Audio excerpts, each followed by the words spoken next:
好多人等到7月過先至後悔。明明屬雞屬牛兩個生肖，本來有整年難得嘅翻身大運，自己唔識把握，白白放走，上門貴人同穩賺嘅財氣，仲同身邊人爭執，錯失良機。今日陳伯同各位老友講一句掏心實話：2026丙午年7月辛未月令，五行土厚辛金，地支暗撞三合貴局，12生肖入面淨係得屬雞屬牛兩個得天時候符，只要容易突破瓶頸，正財穩步上將，貴人主動牽線。我做風水命理57年，走遍兩港、港澳、東南亞，單上半年就有無數屬雞、屬牛街坊運勢低迷，等到踏入7月即刻轉勢，有成百幾十單真實個案擺在眼前。有人提前聽我提醒，把握時機，短短1個月追回拖欠大半年嘅貨款，拿到9等嘅加薪高升。亦有好多老友唔信月令命理，7月衝動借錢，同人硬碰硬，就算有旺運加持都留唔住收急。今日唔講深奧難明嘅八字術語，唔賣任何昂貴風水擺件，淨係嘅神我親自跟進嘅街坊真實經歷，先講透7月獨口雞牛嘅五行地支底層邏輯，再分開拆解屬雞屬牛各自7月善意、財運、人際、健康4大層面嘅福氣機遇。每個生肖搭配2個真實街坊故事，仲會講清2個生肖各自暗藏細微小煞、評價化解方法。打工、經商、退休養、老單身已婚老友全部對應講透。屋企有屬雞、屬牛親人嘅，一字一句都要聽入腦，唔好等到7月完結先至追悔莫及。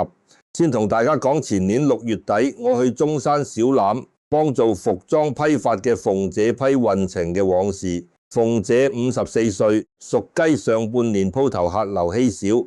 老客戶陸續流失，幾筆大額貨款拖欠半年收唔返，每個月鋪租人工壓到喘唔過氣，仲時常同員工合作商發生口舌摩擦，夜夜失眠生飯，四處求神都唔見起色。後尾專程揾我睇7月整體格局，我同佢講7月辛未月，未土厚重濕金，有雞得月令元生氣扶持，同時是有丑三合貴局暗藏。舊日上半年丙午雙火煉金壓制自身，一到7月土氣透乾，火生土，土生金，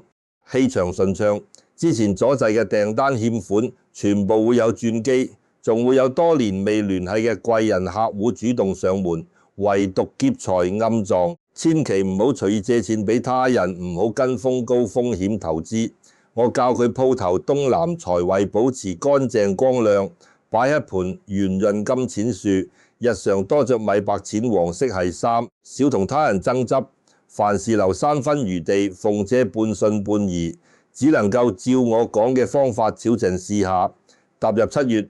小暑之後唔夠10日，消失半年嘅外地大客戶，透過老友牽線返嚟，一次性落3個月長期訂單中旬，拖欠半年嘅貨款亦分批全數收回。整個7月營業額抵得上上半年3個月總收入。店內員工相處和睦，再冇日碎口角，夜晚睡眠亦變得安穩。同鳳姐同一批發市場開鋪嘅方姨，同樣屬雞。唔信7月會行黃運，聽熟人遊說將大半積蓄借出俾親友周轉，又跟風投陌生理財。7月雖然有新客入鋪帶來收入，但借出嘅錢遲遲唔還，理財本金被套路到手利潤，全部補貼損失。等見到鳳姐順風順水先至後悔。後尾按我講嘅方法擺放財位，陸續減少人情借貸，先慢慢收回部分款項。再講一位屬牛老友嘅真實經歷。上年6月我去到佛山南海西樵幫62歲嘅丙叔睇運程。丙叔做建材運輸屬牛，2026年本係害太歲人份，上半年線路雞損，司機人手短缺，每個月勉強維持收支，仲時常俾同行背後講閒話。好多籌備多時嘅合作項目，中途彈至丙叔，以為整年都要捱低迷。我同佢拆解7月辛未月令對丑牛嘅助力，丑未雖表面相沖，但未為後土，同為同氣，土氣沖刑能夠穩固丑牛根基，同時是有丑三合局屬雞屬蛇嘅人，會成為佢7月核心貴人。之前阻滯嘅合作拖欠運費，全部會人從中調解疏通。字義上會有穩定長途貨源主動上門，正財穩定上漲。唯獨7月雜事繁多，容易勞累過度，損耗身體，千祈唔好通宵應酬，硬項體力活。我教丙叔辦公室沙發，背後靠實牆，西邊擺一塊小型圓形黃玉穩定金器，每個月定額儲蓄，唔好隨意動用積蓄。丙叔照樣朝成佈局。7月上旬，仲有零星雜事打擾，一個小暑節氣。相識多年屬雞嘅同行老友介紹長期工廠貨源，人手缺口亦順利補齊。上半年拖欠嘅運費陸續到賬，當月淨賺嘅利潤直接填補上半年低損，仲有餘錢存起應急。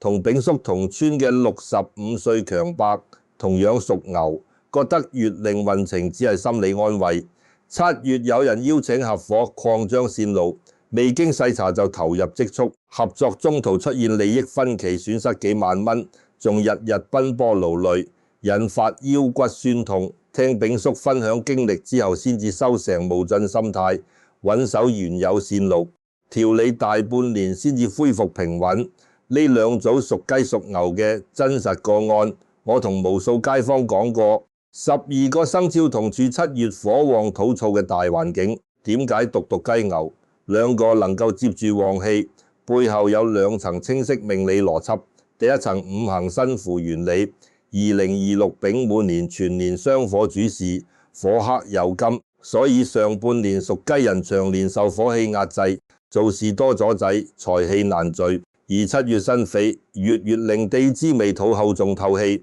火生土，土生金，形成完整巽身五行鏈，等於有一層厚土做緩衝，隔開旺火對有金嘅克制，同時源源不斷生助熟。雞本身金氣，金氣充足，代表頭腦清晰，談判順利，財路打開。至於屬牛地支丑土，全年丑午相害，上半年旺火凶巧濕土，導致是非多，個消耗大，計劃反覆。7月未土同丑土同屬厚土，同氣相符，能夠中和午火，對丑牛嘅克制，厚土穩定根基，化解害太歲帶來嘅隱性損耗，令原本雜亂嘅人際財務逐步理順。第2層地支三合貴局，是有丑三合金局。7月土氣沖刑，激活三合暗藏，貴星屬雞同屬牛互為貴人，兩類生肖互相往來，能夠彼此帶來機會。同時屬蛇人亦會成為雙方共同助力。貴星顯代表有人牽線搭橋調解糾紛，送來訂單同資源。其他生肖唔入呢個三合局，自然難以承接月令貴氣。講完底層命理成因，而家分開完整拆解屬雞屬牛7月全方位福氣同輕微忌牙啦。先講屬雞7月完整運勢，自要層面無論打工定經商頭腦，靈活表達順暢，從事銷售文書設計，對外洽談工作嘅屬雞老友優勢最明顯。當至多時嘅交升加薪合作簽約容易落實，上司老客戶多年老友會主動給予資源扶持。上半年流失嘅客源斷開嘅合作有機會重新調接，唯獨唔好過分張揚功勞，避免招惹小人嫉妒。財運分正財輕迷偏財正財，極為穩定工資鋪頭營業，工程回返順利到閘，偶有獎金親友饋贈嘅輕微偏財驚喜，但劫財星暗藏，絕對唔好借錢做擔保跟風投高風險產品，倒數收入及時儲蓄，唔好大手大腳消費。人際貴人運極旺，多同屬牛屬蛇人往來，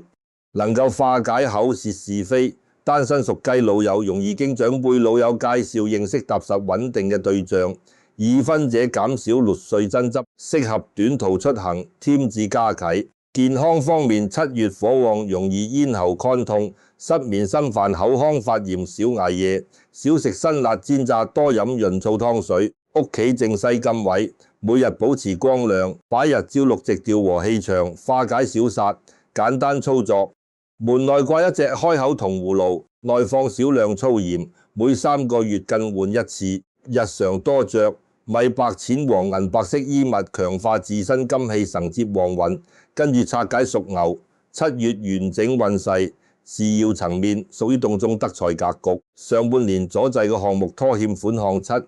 月迎來，調解契機同行老友單位前輩會出面做貴人，疏通矛盾適合梳理。舊有資源維持長期合作，唔好貿然轉行，大起冇擴張投資穩手。現有根基收益最穩，財運正財持續回升，退休金營業收入、工程利潤逐步累積，閒置舊物、二手貨可以額機出手變現。偏財平淡，唔好強求，減少人情應酬開支，做好預算，避免無端消耗。人際上化解上半年害太歲帶來嘅隱藏是非同屬雞屬蛇往來，能夠避開小人算計。單身屬牛老友緩慢遇見契合對象，唔好急於確定關係。已婚者多包容伴侶，減少翻舊賬爭執。健康重點調理脾胃，腰骨關節7月濕熱交集，少食生冷凍品，勿長時間奔波勞累。閒時散步舒展筋骨。屋企東北丑土位唔好堆積雜物，保持通風康爽，化解輕微相沖小煞方法。客廳東北角落擺一塊圓潤黃玉，門木平放1寸5帝錢，多穿土黃卡，其色係衣物，穩固自身土氣，承接月令後福。隨後同各位老友講，2個生肖7月共同3大通用禁忌，無論屬雞定屬牛，千祈唔好踩坑錯失旺運。第一7月唔好做重大冒進決定，大額投資轉行、辭職、合夥分賬，盡量等到大暑之後再敲定，一時衝動容易耗散到手福氣。第二見小同屬兔屬狗人，正面硬碰硬，卯酉相沖，戌酉相害，招術相成，容易引發口事擾紛、利益爭執，凡事退讓3分。第3屋內財位貴人位，唔好堆積破爛雜物，油污急亂雜物遮打吉氣，就算得天時扶持都難以留住財禮。最後同各位老友講透命理核心道理，月令旺運只係外在天時助力，唔代表唔使修身自省。我幾十年上門批運見過無數例子，有屬雞屬牛老友7月謹慎守財，待人寬厚少爭少袒，順利接住貴人財氣，整個月收谷感滿滿。亦有同樣生肖之人，恃住有旺運加持，隨意借錢，同人爭執，氹圖高回報投機，最後白白走失所有機遇，甚至惹來破財是非。所以講7月得天時只係基礎，自身穩重心性，腳踏實地，積善待人，先可以完整承接整年難得嘅一波大運。唔好本末倒置，單純依低月利吉氣而放縱自身行事。今日專門針對2026年7月完整拆，點解獨屬雞屬牛2個生肖行就運，從五行生符3運合貴局2大底層原因講透，搭配4個真實街坊經歷分開，講2個生肖善意財運、人際健康全方位福氣，同埋各自輕微技巧。評價落地化解手段，無半句虛言空話，唔推銷任何高價法器。所有調醒材料、華人雜貨鋪網店都輕易入手，成本低廉，操作簡單。無論你係打工上賓族、實業經商、退休養老，定係關心仔女家人運程，只要自身或親人係屬雞屬牛，都可以跟住今日講嘅方法，調醒自身同居家佈局，把握7月得天時厚符嘅良機，吸引貴人上門，穩固積蓄，減少是非病痛。如果你唔分得清自身7月細微沖煞，唔知居家邊個方位適合擺放旺財物件，隨時留言講清自身生肖行業同屋企格局，我得閒會逐單拆解回覆。中意呢條片記得點讚收藏，轉發俾身邊屬雞屬牛嘅親戚老友。好多同生肖老友唔知7月有難得旺運，衝動行事，白白浪費天時機遇。轉發出去可以幫佢哋篤吉避凶，接住福氣，關注陳百壇風水，持續分享每月完整生肖運程、居家旺財佈局、流年化解各類接地氣實用風水門道。記住2026丙午年7月火生土土生金三合貴局顯現，12生肖之中淨係得屬雞屬牛得天時厚符，難得一遇嘅翻身，旺運唔好輕易放過，修神念少爭少路，穩守財富。呢個月貴人財氣，自然主動找上門，安穩收局，一整年難得嘅積蓄同機會，千祈唔好心存寶殼，覺得有旺運就可以隨意衝動行事。天時衰格，心性不收，依舊留唔住福分。把握7月良機，為下半年整年運勢打好根基。